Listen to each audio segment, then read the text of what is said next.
નમસ્કાર દર્શક મિત્રો, હું છું મહેશ ઠાકોર અને આપ જોઈ રહ્યા છો the Times of Mahisagar news. નજર કરીએ આજના મહત્વના લો કોલેજ ગોધરાના એનએસએસ વાર્ષિક શિબિર કેમ્પ અભરામ પટેલના મુવાડા ગામે ઉદ્ઘાટન સમારોહ યોજાયો.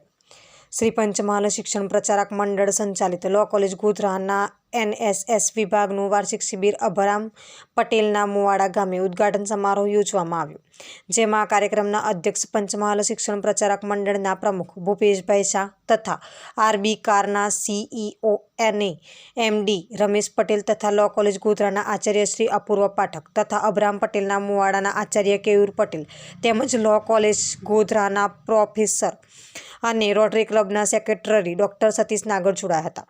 કાર્યક્રમની શરૂઆત દીપ પ્રાગટ્યથી કરવામાં આવી હતી. તેમજ કાર્યક્રમના અધ્યક્ષ ભૂપેશ શાહ દ્વારા જણાવવામાં આવ્યું હતું કે રાષ્ટ્રીય સેવા યોજના એ વિદ્યાર્થીઓને ઘડતરમાં ખૂબ મોટો ભાગ ભજવે છે. આદરણીય શ્રી મહાત્મા ગાંધીના જન્મ શતાબ્દી વર્ષ ભાગરૂપે એનએસએસની શરૂઆત થઈ હતી.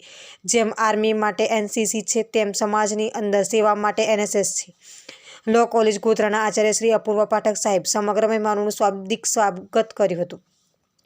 ઉપરાંત કાર્યક્રમના મુખ્ય મહેમાન શ્રી રમેશ પટેલ સાહેબ, જેઓ આરબી કાર્સ શોરૂમના એમડી અને સીઈઓ છે, તેમણે વિદ્યાર્થીઓને જીવનમાં આગળ વધવા માટે પ્રેરણાદાયી સંદેશ આપ્યો હતો.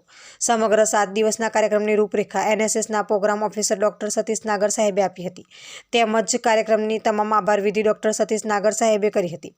ઉપરાંત આ કાર્યક્રમમાં લગભગ 50થી વધુ સ્વયંસેવકો અને 200 દિવસ શાળાના બાળકો તેમજ શાળા પરિવાર, કોલેજ પરિવારમાંથી ડૉક્ટર અર્ચના યાદવ અને ડૉક્ટર અમિત મહેતા, અન્ય ગામના લોકો, વોર્ડના સભ્યો જોડાયા હતા. સમગ્ર કાર્યક્રમ સંચાલન ઉમેશ બંજારા દ્વારા કરવામાં આવ્યું હતું.